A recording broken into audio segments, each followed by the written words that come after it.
कधी-कधी असं होतं ना, की मोठमोठ्या गोष्टींचं सार अगदी छोट्याशा वाक्यात सापडतं. आज आपण अशीच एक प्राचीन कथा आणि तिच्यात दडलेल्या काही ओळी पाहणार आहोत, ज्या आपल्याला विजयाचं खरं रहस्य सांगतात. मग तयार आहात या रहस्याचा शोध घ्यायला? चला सुरू करूया. आता बघा, या ओळी ऐकल्यावर मनात काय येतं?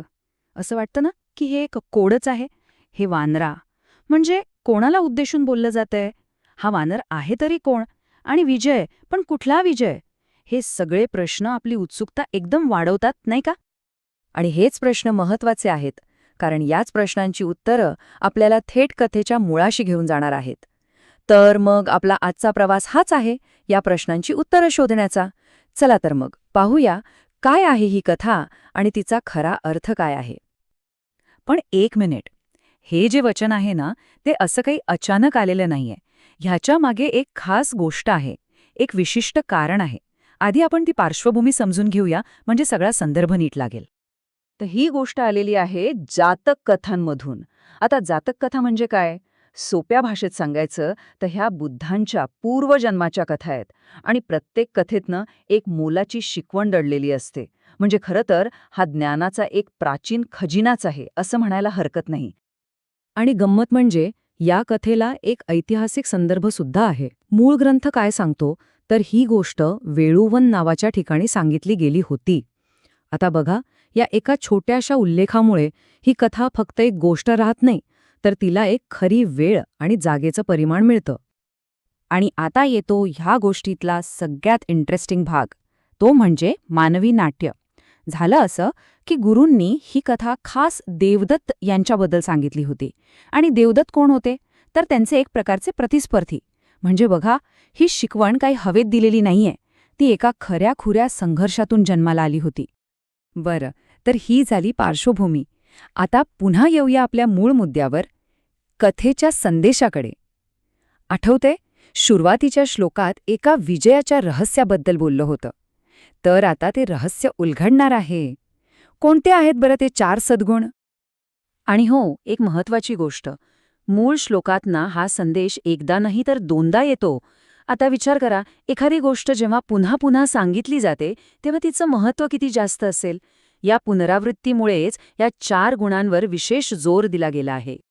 श्लोकाचा जो पुढचा भाग आहे, तो तर हे अगदी स्पष्टच करतो.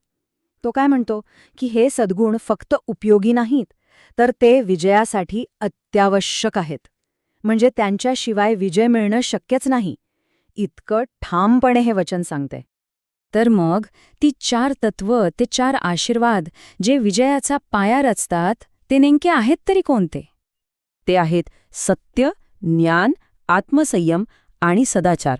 सुरुवातीला जे कोडं आपल्यासमोर होतं, आठवतंय? त्याचं हे उत्तर आहे.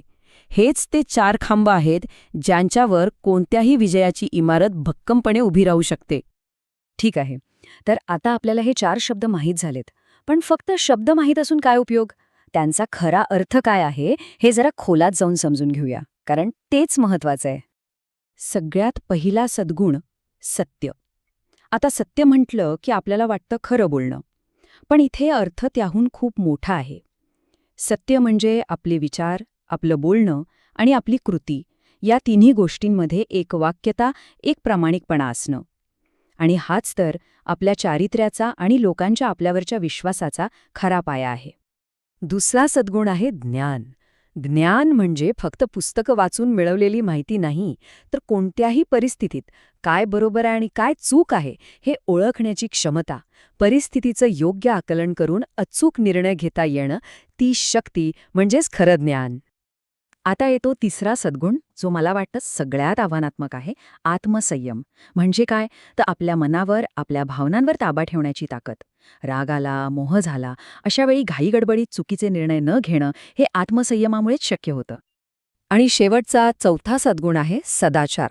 सदाचार म्हणजे थोडक्यात योग्य मार्गावर चालण्याची आपली बांधिलकी. आपलं कर्तव्य काय आहे, इतरांचा आदर कसा करायचा आणि जी काही चांगली मूल्ये आहेत त्यांच्याशी एकनिष्ठ राहणं, हे सगळं सदाचारामध्ये येतं. बरं, हे सगळं ऐकायला खूप छान वाटतं, पण ही तर एक प्राचीन गोष्ट झाली. मग या जुन्या शिकवणीचं आजच्या काळात काय महत्त्व आहे? ह्या कथेचा आवाज आजही आपल्या आयुष्यात ऐकू येतो का? चला बघूया. या कथेची रचनाच किती सुंदर आहे नाही का?